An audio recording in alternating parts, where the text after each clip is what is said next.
C'est très intense à encaisser, c'est très intense à accepter. Le travail d'acceptation personnelle est quand même assez colossal. Donc il est absolument nécessaire que tu prennes ton temps et que tu te dises à chaque jour que tu mérites une relation saine dans laquelle tu vas pouvoir continuer de t'épanouir.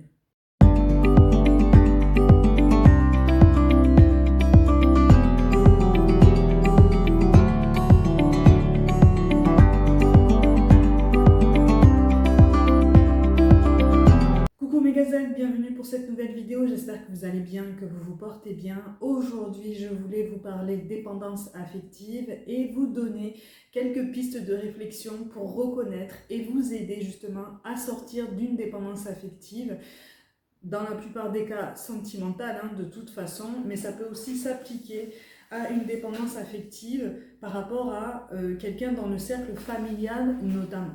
Alors déjà, une dépendance affective peut se reconnaître par plusieurs signes, d'accord ?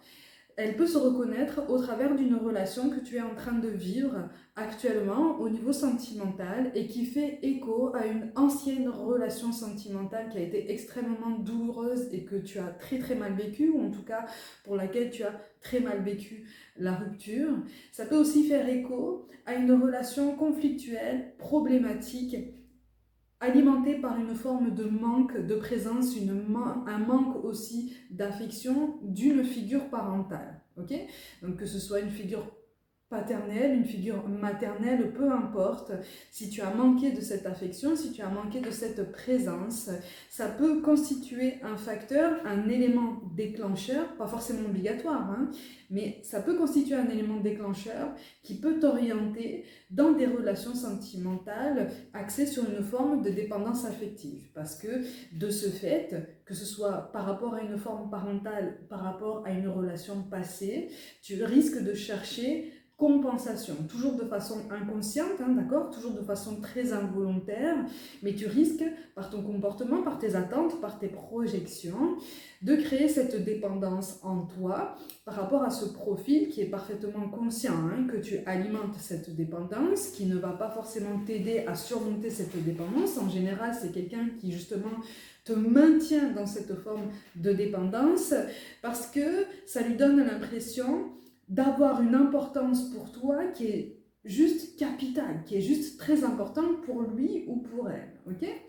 La plupart des temps, les relations axées sur une dépendance affective sont aussi alimentées par ce que j'appelle une forme de codépendance, d'interdépendance affective. Donc entre ces deux personnes, donc entre toi potentiellement et la personne à laquelle tu penses, d'accord ? Ce qui fait que dans ce type de relation, on tourne facilement en rond finalement et on axe cette relation sur des valeurs qui n'ont absolument rien à voir avec l'humain, qui n'ont absolument rien à voir avec l'essence même de l'amour ou des repères vraiment solides par rapport à une forme de tendresse, une forme de douceur aussi. La vie de couple est très particulière, la vie en commun est très particulière dans une situation axée sur une forme de dépendance affective. Donc quand tu cherches réparation par rapport à cette relation passée, que ce soit amoureux ou que ce soit parental, tu vas chercher une forme de réparation. Et tout ça, en fait, c'est un travail inconscient, c'est un travail très involontaire. Mais si tu commences à te rendre compte que tu es dans un schéma de dépendance affective en écho à cette blessure émotionnelle, c'est déjà un premier pas qui va t'aider à sortir de ce schéma. Un autre signe aussi qui peut t'aider à reconnaître une relation axée sur la dépendance affective, c'est le fait de rechercher constamment l'approbation d'une personne à qui tu tiens, d'accord ? De la personne en fait que tu as placée au centre de ta vie, au centre de tes énergies, au centre de tes attentions. C'est-à-dire que tu recherches en permanence sa présence, son approbation, son encouragement, son soutien. Tu recherches en permanence un mot, une attention, un geste de tendresse. Tu vas le chercher, tu vas acter ce geste. Tu vois, toi-même, tu vas prendre cette initiative. Et tu vas prendre cette initiative dans l'espoir, toujours aussi inconscient, de recevoir la même chose en retour, donc avec la même intensité, d'accord? Donc tu vas chercher quelque chose qui te manque. En soi, ce début de raisonnement peut être solide, il peut être sain, mais comme tu vas le chercher chez une personne qui n'est absolument pas disposée à te donner ce que tu souhaites de façon saine, ou en tout cas qui n'est pas disposée à te montrer ce qu'est une relation saine, de toute façon, la balance est déséquilibrée. Donc, tu vas rechercher tout le temps son approbation, tu vas rechercher tout le temps son aval, son soutien, pour avoir une forme de confirmation que tu es dans une sécurité émotionnelle, dans une sécurité au niveau de sa présence, au niveau de ce que cette personne peut dégager à tes yeux à ce moment. Donc en fait, tu construis cette personne autour de ta notion de sécurité émotionnelle. Une notion de sécurité émotionnelle que tu as définie en grandissant, que tu as définie en fonction de ce que tu as pu vivre dans ton passé, mais qui est forcément biaisée parce qu'en fait, c'est axé sur un manque que tu n'as pas pour l'instant, réussi à combler par toi-même. Un autre signe aussi qui peut t'aider à reconnaître que tu es peut-être placé dans une relation de dépendance affective, c'est une situation où tu acceptes, entre guillemets, un comportement de la part de cette personne qui ne respecte absolument pas tes valeurs, ta sensibilité, tes attentes ou tes demandes. À partir du moment où cette personne dénigre en permanence tes demandes, ou en tout cas les détourne, ou essaye de te faire réfléchir ou penser à sa façon, à partir du moment où tu te rends compte que tu ne peux pas être pleinement toi-même et que tu te mets à toi-même des limites extrêmement marquées qui te brident au quotidien et qui te poussent à faire attention à tous tes faits et gestes, ou en tout cas à faire en sorte que cette personne soit toujours content ou contente de toi, tu es dans une relation de dépendance affective. Alors, un des premiers éléments qui va t'aider justement à faire un premier pas pour te détacher de cette dépendance affective, c'est de renforcer l'estime de toi. L'estime de soi, la confiance en soi, la complétude personnelle, ça se travaille seul. Donc, ça va te pousser à prendre cette initiative de mettre des distances entre toi et cette personne, espacer possiblement la communication pour justement essayer d'y voir plus clair, mais surtout commencer à créer un environnement beaucoup plus calme pour ta reconstruction, pour ta transformation. À partir du moment où tu commences à reposer de nouvelles bases dans un environnement plus calme, tu pourras te retrouver beaucoup plus facilement. Ça sera l'occasion de faire un premier bilan sur toi-même, sur ta vie. Est-ce que tu as une bonne hygiène de vie? Depuis quand est-ce que tu as pu abandonner tes passions, tes hobbies, ou en tout cas ce qui te faisait vibrer à partir du moment où tu as commencé cette relation avec cette personne, ou à partir du moment où tu as commencé à tomber dans une forme de dépendance affective par rapport à cette personne? Qu'est-ce que tu as oublié de toi, de ton ancien toi, à ce moment-là? Quelles sont tes relations familiales, hein? Quel est l'état de tes relations familiales? Quel est l'état de tes relations avec tes amis? Est-ce que tes relations amicales ont changé depuis que tu es entré dans cette relation sentimentale? Pour quelles raisons? Ok? La plupart du temps, quelqu'un a déjà pointé du doigt cette relation de dépendance affective, mais pour des raisons qui t'appartiennent, tu n'as pas voulu l'écouter. Ça se comprend, hein? Ça se comprend tout à fait. Tu sais très bien qu'ici, on ne juge pas. On est vraiment ici pour t'aider à comprendre et à avancer sur ton parcours. Quel est ton bilan aussi sur ta carrière? Est-ce que tu as pu évoluer dans le sens que tu souhaitais? Est-ce que tu ne t'es pas mis en pause pour cette relation? Est-ce que les concessions que tu as faites n'ont pas pris des allures de sacrifice avec le temps? Est-ce que tu ne t'es pas privé de quelque chose qui te fait là aussi vibrer au niveau professionnel pour essayer de faire perdurer cette relation sentimentale, donc dans cette dépendance affective? Et puis surtout, demande-toi, en tout cas essaye dans un premier temps, puisque c'est un travail de longue haleine, c'est un travail qui se fait en profondeur, qui te demande beaucoup de patience, demande-toi comment est-ce que tu parles de toi-même là présentement. Comment est-ce que tu parles de toi-même? Est-ce que tu t'apprécies? Est-ce que tu emploies un vocabulaire quand même assez positif pour parler de toi? Est-ce que tu es en pleine possession de ton libre raisonnement? Ou est-ce que la façon dont tu parles de toi est encore influencée par la façon dont cette personne parlait de toi dans cette relation empreinte de dépendance affective? Ça, c'était son discours, c'était son prisme, c'était ses ressentis. Quels sont les tiens sur toi-même, d'accord? Quelle est ta valeur personnelle? La confiance en soi, en général, dans une forme de dépendance affective, est vraiment altérée. Okay, quand on se trouve dans une situation de dépendance affective, en général, bien sûr, on n'a pas confiance en soi. Okay, donc on va chercher l'approbation générale, on va chercher à être aimé, on va chercher à être apprécié, on va chercher pour certains, on va chercher à être très très présent, par exemple sur les réseaux ou dans son cercle amical, on va chercher à être vu, on va chercher à se faire remarquer. Pour avoir cette confirmation, en fait, qu'on a nous-mêmes notre importance, qu'on a nous-mêmes, en fait, notre assise et que on nous regarde, en fait, on nous prend en compte. Comment est-ce que tu parles de toi, là, présentement, dans un premier temps? Si tu te rends compte à ce moment-là que le discours que tu utilises pour parler de toi n'est pas très bienveillant ou en tout cas qui mériterait d'être amélioré, à ce moment-là, il est temps d'y réfléchir, d'accord? Il est temps de prendre ton temps, justement, pour prendre du recul, pour souffler, pour faire un petit peu le bilan de cette relation de dépendance, de reconnaître un petit peu ce qui a influencé ta volonté, très inconsciente, à reconnaître ou en tout cas à accepter ce discours qu'on a voulu t'assigner.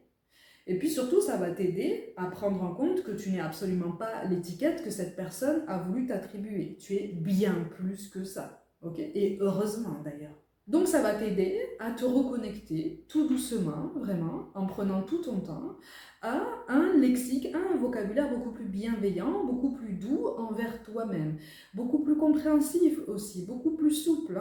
Tu es un être humain, tu as une sensibilité, tu as une personnalité, tu as un tempérament qui t'est propre.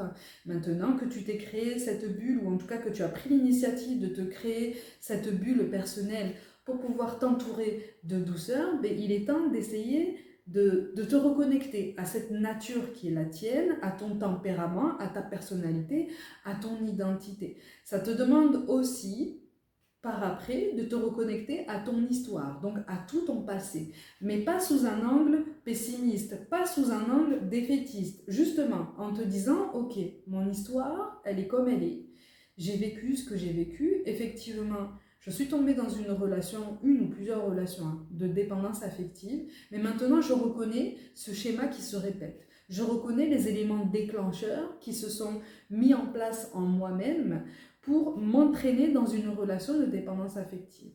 Donc maintenant, j'ai les premières clés pour justement prendre une autre sortie et me diriger vers un meilleur accomplissement de moi-même et une plus grande indépendance, une plus grande autonomie, un plus grand amour de moi-même. Je te le rappelle, en toute bienveillance, les piliers d'une nouvelle hygiène de vie, ou en tout cas d'une hygiène de vie qui va pouvoir te permettre d'y voir de plus en plus clair avec le temps sur toi-même et sur ta vie. Ces piliers sont l'alimentation. Essaye de t'alimenter de façon équilibrée, essaye de te faire plaisir aussi, de manger des choses qui te font du bien, qui t'inspirent de bons souvenirs, de te reconnecter possiblement à des souvenirs d'enfance, des souvenirs d'adolescence, de vacances. Essaye de vraiment trouver un équilibre, en tout cas le plus possible, dans ton alimentation. Prends le temps aussi de bien t'hydrater, d'accord? Bois de l'eau suffisamment à chaque jour. Essaye de prendre soin de ton sommeil. Le sommeil est capital dans notre vie et à notre époque, on le met beaucoup trop de côté. C'est ce qui donne en fait naissance à tout un tas de formes d'anxiété, notamment, et de dépendance affective. C'est ce qui altère à terme, c'est ce qui participe à terme à altérer notre confiance en nous-mêmes parce qu'on nous pousse à être performants, on nous pousse à être au top du top à chaque jour. On essaie de nous faire croire, de nous faire penser qu'on doit viser la perfection à chaque jour. Sauf qu'en fait, à chaque jour, notre chemin de vie, c'est d'essayer d'être heureux le plus possible, avec le plus de douceur et de simplicité qu'on puisse trouver dans notre vie déjà par nous-mêmes. Après l'alimentation, après l'hydratation, après le sommeil, on a le soleil. Okay? Essaye de prendre la lumière du jour, essaye de sortir, de prendre l'air, possiblement de pratiquer une activité physique en plein air, ça serait le top. Okay? Essaye aussi de rire. Le rire est essentiel, ou en tout cas, essaye de te remémorer des souvenirs qui te remontent une chaleur en toi-même, qui remontent vraiment des images, des sensations, qui te procurent un bien-être quand même beaucoup plus intéressant que ce que cette dépendance affective de laquelle tu es en train de sortir a imprimé sur toi. Ok ? Dernier pilier, mais pas des moindres, et je t'en ai déjà parlé, l'activité physique. Okay, une activité physique de ton choix qui te fait du bien, qui te permet de te libérer, qui te permet de te délester de tout ce qu'on appelle des toxines énergétiques. Là, on parle d'énergétique. Ça va te permettre de te reconnecter à ton corps, de t'ancrer, en fait, de revenir à toi-même et de t'échapper un petit peu de tes pensées. Okay, pour certains, ça peut passer aussi par des activités manuelles, d'accord? Donc des activités artistiques, du bricolage, tout ce que tu veux. Dans tous les cas, en fait, tu occupes ton corps, tu te reconnectes à ton corps, tu te reconcentres à l'instant présent pour justement revenir à toi, pour justement revenir à la personne que tu es réellement. Et comme je te l'ai déjà précisé, ça va t'aider justement à reconnaître que tu es bien plus que la simple étiquette que cette personne a voulu te coller. Tu n'es pas obligé d'entrer dans une case si tu sens qu'en fait ça ne te convient absolument pas. Tu es beaucoup plus que ça. Et c'est ça, en fait, qui va pouvoir t'aider à terme, petit à petit, toujours avec beaucoup de patience, avec ce qui ressemblera à tes yeux, dans un premier temps, beaucoup de lenteur, mais en fait, tu es juste en train de te remettre en marche. Donc, c'est tout à fait normal que ça prenne du temps. Mais ça te permettra justement, petit à petit, de redéfinir tes limites personnelles. Et donc, de commencer à les affirmer de façon beaucoup plus ferme et beaucoup plus ouverte. Mais à les affirmer déjà, dans un premier temps, pour toi-même, envers toi-même. Et c'est en ça, en fait, que tu vas regagner une dignité. C'est en ça que tu vas regagner une meilleure base pour travailler ta confiance en toi et ton estime de toi. Par après, tu vas pouvoir les affirmer de façon beaucoup plus ferme et beaucoup plus confiante envers les autres. Bien sûr, un point important, mais qui visiblement est indispensable aussi à préciser, inutile d'essayer de voir ce que cette personne met en ligne sur les réseaux sociaux. Ça n'est pas censé t'intéresser, ça n'est pas censé t'attirer. C'est source de désappointement, c'est source de détresse, c'est source de colère, de déception. Est-ce que tu recherches ça ? Est-ce que tu recherches le fait que cette personne soit en manque de toi-même ? Si tu recherches cet objectif-là, c'est encore un élément déclencheur, un élément de reconnaissance par rapport à cette dépendance affective. Mais à partir du moment où tu prends conscience que l'objet principal de ta vie, l'objet principal de ta résilience et de ton instant présent, c'est toi-même, à terme, ce que cette personne mettra en ligne ne t'intéressera même plus. Et c'est parfait comme ça. C'est parfait comme ça puisque de toute façon, tu as mieux à faire. Puisque tu dois travailler ta confiance en toi. Tu dois la relancer. Tu dois la reconstruire. Tu dois la nourrir, l'entretenir, la mettre en valeur. Tu vois, pour rayonner davantage.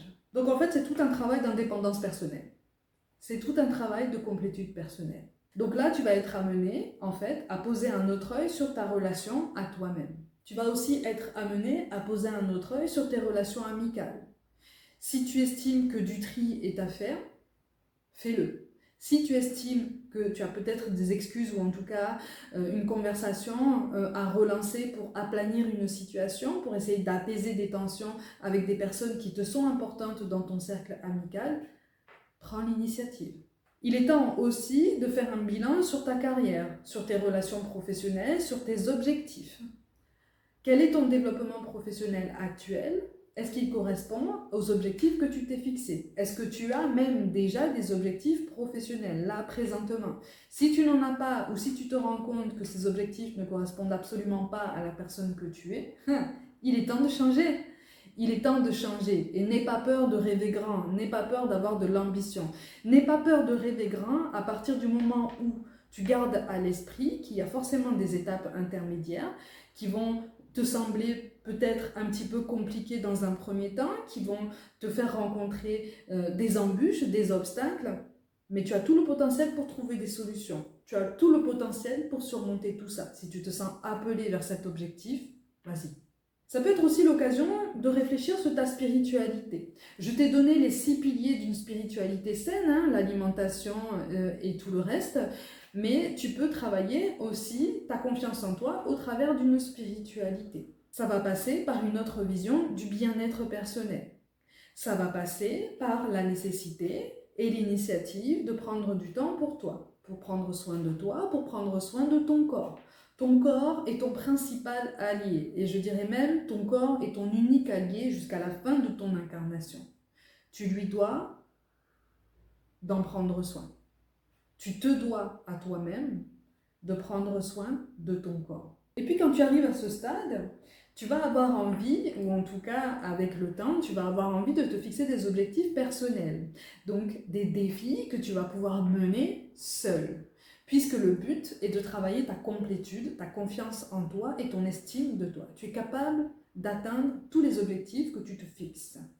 Donc tu peux te fixer des objectifs au quotidien, des objectifs à la semaine, des objectifs au mois, par rapport à des activités que tu vas faire seul. Ça peut être du shopping. Pour certains d'entre vous, ça peut être très compliqué, dans un premier temps, même de faire ses courses seul.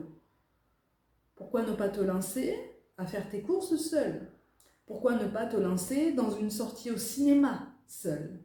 Quand tu auras pris confiance en toi et quand tu seras beaucoup plus confortable en ta propre compagnie, tu pourras te lancer dans des sorties seules beaucoup plus ambitieuses. Donc des sorties au restaurant ou même des voyages seuls. Et ça peut être aussi l'occasion, comme je t'en ai déjà parlé, de te reconnecter à d'anciennes passions ou d'anciens hobbies. Une autre étape intéressante aussi pour t'aider à sortir d'une situation de dépendance affective, c'est effectivement pour ceux qui en ressentent l'envie et le besoin, de se faire accompagner par un professionnel de santé psychologique. Ça peut être très intéressant pour ceux qui se sentent vraiment en détresse, notamment dans les premiers temps. Une autre méthode aussi de trouver du soutien pour sortir de cette dépendance, c'est de participer à des groupes de soutien en physique. Il existe aussi des groupes de soutien en ligne. Je me permets malgré tout d'émettre un petit bémol par rapport aux groupes de soutien en ligne. Certains groupes ont tendance à alimenter une espèce de mal-être, une espèce de malaise qui finalement ne mène à rien d'autre qu'à une situation de dépendance affective qui se prolonge dans le temps. Donc, petit indice que je peux te donner, à partir du moment où tu te connectes à un groupe de soutien en ligne, parce que c'est plus facile pour toi de témoigner en ligne, parce que tu n'es pas en face de certaines personnes, ça peut être gênant aussi, c'est vrai. Dans un groupe de soutien en physique, ça peut être gênant de prendre la parole et d'exposer son mal-être, d'exposer ses émotions. En tout cas, dans un premier temps, effectivement, ça peut être délicat. Donc, c'est pour ça aussi que les groupes de soutien en ligne existent. Par contre, attention, essaye de voir comment tu te sens en te déconnectant de ce groupe de soutien. Parce que si tu te sens encore plus mal qu'avant de te connecter à ce groupe, il est peut-être temps de t'en éloigner et de trouver un autre moyen complémentaire par rapport à tout ce que je t'ai donné comme clé pour t'aider à sortir de cette situation de dépendance. Donc en fait, toutes les clés que j'ai pu te donner et qui ne sont pas une liste exhaustive, bien sûr, pour t'aider à te libérer d'une dépendance affective, ça va t'aider justement à prendre du temps pour toi. Parce qu'en fait, la clé, c'est ça. C'est savoir prendre du temps pour soi, pour redéfinir ses attentes, pour redéfinir ses ambitions, pour réapprendre à se mettre en valeur en tant que personne, tu vois, en tant qu'individualité. Tu as une sensibilité, tu as un tempérament, tu as une personnalité qui t'est propre. C'est à toi de choisir comment rayonner de cette façon. Ne t'inquiète pas, les bonnes personnes qui croiseront ton chemin, celles qui seront destinées justement à apprécier réellement qui tu es, tu vas les croiser. Elles vont faire partie de ta vie. Elles vont arriver à un instant vraiment capital, vraiment déterminant, qui vont t'aider justement à reconnaître le point de ton évolution. Ça peut être quelqu'un qui te donne des conseils, ça peut être quelqu'un qui te suit, qui t'accompagne, ça peut être une nouvelle amitié, ça peut être un lien familial qui se recrée, qui se resserre. Ça peut être tout un tas de choses en fait, un nouveau poste au niveau de ton travail, tu vois, de nouvelles responsabilités. Parfois ça peut partir de rien, tu sais, une nouvelle confiance en soi, ou en tout cas quelque chose qui peut éclairer la journée de quelqu'un. Ça peut partir simplement d'un mot gentil, un compliment, quelque chose de très simple, qui soit fait dans la famille, qui soit formulé au travail, qui soit formulé par quelqu'un que tu croises dans la rue. Quand c'est un compliment qui résonne vraiment avec ton cœur et qui résonne vraiment avec ce qui se passe en toi en termes de tempête émotionnelle à l'instant T, c'est quelque chose qui peut vraiment refaire ta journée. C'est quelque chose qui peut vraiment refaire la journée de quelqu'un si toi aussi tu es dans cette initiative, si toi aussi, avec le temps, tu parviens à te replacer dans cette ouverture. Mais chaque chose en son temps. Hein. Déjà, on te place dans une réouverture par rapport à toi-même. Donc, on te pousse, si tu veux, à être un petit peu plus dans la réception, dans l'accueil de tous les signes, justement, qui peuvent te conforter dans l'idée que tu es en train d'évoluer, que tu es en train de grandir. À partir du moment où tu en ressens une fierté personnelle, à partir du moment où tu te dis « Ah, je suis content, je suis contente de moi, je suis fière de moi, je n'ai pas cédé à cette tentation, par exemple, de reprendre contact avec lui ou avec elle. Je suis fière de moi parce que j'ai réussi à aller au cinéma seule et j'ai apprécié cette sortie, j'ai apprécié ma propre compagnie. Je suis fière de moi parce que je n'étais pas heureux ou heureuse dans mon poste professionnel, dans mon ancien travail, et j'ai postulé pour de nouvelles responsabilités. J'ai postulé dans de nouvelles structures. J'ai lancé un projet individuel, ou en tout cas, j'ai lancé des démarches pour rechercher tout ce qu'il faut rechercher pour peut-être me mettre à mon compte, pour trouver une indépendance. Ça, c'est ta transformation. Et encore une fois, il n'y a pas de meilleure évolution qu'une autre. Il n'y a qu'une évolution qui correspond vraiment à qui tu es. Et donc c'est sur ça, en fait, qu'on te recentre. Sur qui tu es réellement. Et donc évidemment, pas de précipitation quant à une potentielle relation sentimentale à venir. Ça ne saurait être qu'une relation pansement ou au pire une répétition de schéma, une énième répétition de schéma. Tu n'es pas dans cet objectif, tu n'es pas dans cette lancée. Tu as du temps devant toi, hein? Rien ne presse. Tout ce qui est censé concentrer ton attention, c'est ton mieux-être, c'est ta résilience, c'est ton rétablissement. Pour l'instant en tout cas. Ne t'inquiète pas pour la suite. C'est pour ça que j'ai essayé de prendre le temps de t'exposer toute une liste d'objectifs personnels que tu pourrais te poser ou en tout cas sur lesquels tu pourrais t'appuyer pour te reconstruire. Parce que se fixer des objectifs quand on est dans une forme de résilience aussi puissante et aussi intense que celle que j'essaye de mettre en valeur ici, ça va pouvoir t'aider justement à tenir la distance.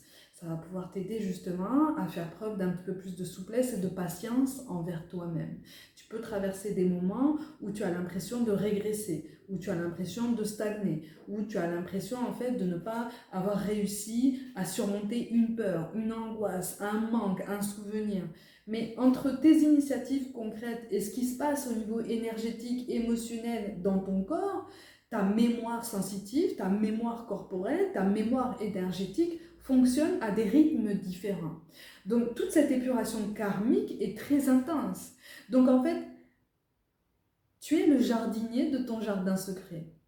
Tu vois? Donc tu es le magicien de ton monde. Je peux te donner tout un tas de métaphores dans le même style. Tout ça pour te dire que tu as le pouvoir de choisir, d'aborder cette transformation justement avec beaucoup plus de tolérance. Parce que tu en as manqué de tolérance. Tu as manqué de tolérance, tu as manqué d'attention, tu as manqué de souplesse. Tu as manqué d'un environnement qui inspirait pour toi une liberté d'initiative, une liberté d'être toi-même. Et en fait, c'est ça qui a créé en toi une prédisposition à une dépendance affective. Maintenant que tu es en train d'ouvrir les yeux sur ça, c'est normal de traverser des périodes où tu te sens perdu, où tu te sens dispersé, où tu as envie de tout abandonner, où tu es très en colère contre le monde entier, contre toi-même. C'est normal, ça fait partie du processus. Parce que tu es en train de réveiller des choses qui sont ancrées en toi depuis très très longtemps. Encore une fois, tu es un être humain, tu n'es pas une machine. Donc tout ce qui remonte est amené à s'exprimer. On en revient à cette reconnexion à toi-même et au fait intéressant de t'ouvrir au monde, à de nouvelles activités, à d'anciennes passions. Ça peut passer par l'écriture, ça peut passer par le sport, ça peut passer par une activité collective, ça peut passer par tout un tas de choses qui t'interpellent, qui t'appellent et qui finalement te font vibrer. Pour certains, ça peut passer par le jardinage. Ça peut paraître saugrenu comme ça, hein, mais c'est une activité qui peut se mener seule, elle se mène en toute tranquillité, elle se concentre, elle travaille ton ancrage, elle travaille ta présence au moment que tu es en train de construire. Elle travaille aussi ta confiance en toi et la confirmation que tu es capable de faire grandir littéralement quelque chose, donc un être vivant. C'est très important, c'est très symbolique. Selon les sensibilités, selon les personnalités, ça peut être vraiment fort, hein, comme déclencheur, mais un déclencheur d'émotions extrêmement positives. C'est une forme de bonheur personnel. Tout ça pour te dire que il est absolument nécessaire, quand tu poses un autre regard sur ta situation actuelle, d'être vraiment souple envers toi-même et de ne pas t'auto-flageller par rapport aux choix que tu as pu faire jusqu'à présent. Ils étaient conditionnés par tout un tas de facteurs que tu reconnais et sur lesquels tu es en train de poser un œil beaucoup plus conscient et beaucoup plus objectif. C'est très intense à encaisser, c'est très intense à accepter. Le travail d'acceptation personnelle est quand même assez colossal. Donc il est absolument nécessaire que tu prennes ton temps et que tu te dises à chaque jour que tu mérites une relation saine dans laquelle tu vas pouvoir continuer de t'épanouir. Mais une relation sentimentale n'est pas indispensable ici à l'instant T à ton développement. C'est ce qui va aussi participer au fait que ça va t'aider à sortir de signes précurseurs de dépendance affective. Ça va t'aider à travailler ta complétude avec toi-même. Ça va t'aider à travailler ton esprit d'initiative par rapport à ton quotidien. Ça va t'aider à prendre confiance en ta capacité à construire ton quotidien, ta vie. Même si les peurs sont réelles, hein. Les peurs sont réelles, hein. Même si tu rebondis, même quand on travaille sa confiance en soi, son estime de soi, et qu'on reconstruit une nouvelle vie, qu'on change de vie, qu'on prend des décisions courageuses, on a peur encore, hein. On a peur. Mais malgré la peur, on avance. Parce qu'on comprend que la peur appuie sur quelque chose d'intéressant, malgré tout. Et que de toute façon, on va avoir les ressources tôt ou tard pour surmonter tout ça, et puis pour contourner une difficulté, ou même carrément la régler, et en trouver un enseignement par après. Tout se fait par étapes, tout se fait dans la longueur, tout se fait avec le temps. Le fait de sortir d'une situation de dépendance affective va automatiquement te rediriger dans une recherche d'une énergie qui est déjà en toi-même. C'est l'énergie qui te porte au quotidien. C'est l'énergie que tu as investie pour essayer de complaire aux exigences de cette personne, pour te maintenir dans cette dépendance. Cette énergie-là, tu vas vraiment pouvoir la switcher petit à petit pour un nouveau quotidien, quelque chose de plus sain et quelque chose de plus approprié à qui tu es. Parce que ce sera rempli d'amour. Quand tu te sors d'une dépendance affective, tu apprends ou tu réapprends l'amour de toi.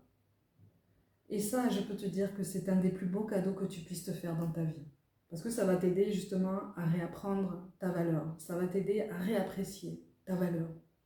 Tu es unique, comme je te le dis toujours. Tu es capable du meilleur. Tu mérites le meilleur, comme chacun d'entre nous. Tu as une lumière. Tu as quelque chose de vraiment atypique en toi-même. À toi, avec le temps, d'essayer de trouver ce qui fait de toi quelqu'un d'atypique, quelqu'un de vraiment unique et de spécial. Tu l'as déjà en toi-même, hein, d'accord? Tu l'as juste simplement perdu de vue. Quand tu l'auras retrouvé, tu le sentiras au fond de toi. Et tu pourras recommencer à essayer de le remettre en valeur, à essayer de rayonner d'une autre façon, pour justement en être fier, pour justement travailler ta posture, travailler la façon dont tu t'exprimes, la façon dont tu poses un regard bienveillant sur toi-même, un regard d'amour, tout simplement. C'est un travail très intense qui va te demander beaucoup de souplesse et de patience. J'insiste énormément sur ça. Mais surtout, dans ce travail de résilience, je tiens à te dire qu'il ne faut absolument pas que tu te décourages. Tu vas traverser des moments difficiles, je ne te mens pas. Ce ne sera pas forcément facile tous les jours. Mais moi, je sais que tu vas y arriver. Moi, je sais que tu vas t'en relever. Moi, je sais que tu vas en sortir de ce schéma de dépendance et que tu vas t'épanouir d'une bien meilleure façon. Et ce jour-là, le monde voudra voir qui tu es. Le monde voudra voir ce que tu voudras lui offrir, ce que tu voudras investir comme énergie pour justement y participer. Et à ce moment-là, tu auras trouvé ta place. En tout cas, tu auras reconnu que tu as une place. Elle est là depuis toujours, elle est devant toi, elle est pleine et entière. Elle t'appartient depuis le début de ton incarnation. Et ce jour-là, tu vas vraiment pouvoir en reprendre pleinement possession. Mes gazelles, comme d'habitude, prenez soin de vous, croyez en vous. Pour toute guidance personnelle ou suivi, mon site internet et mon mail sont mentionnés. Je vous envoie tout mon soutien, vraiment, et je vous dis à très vite.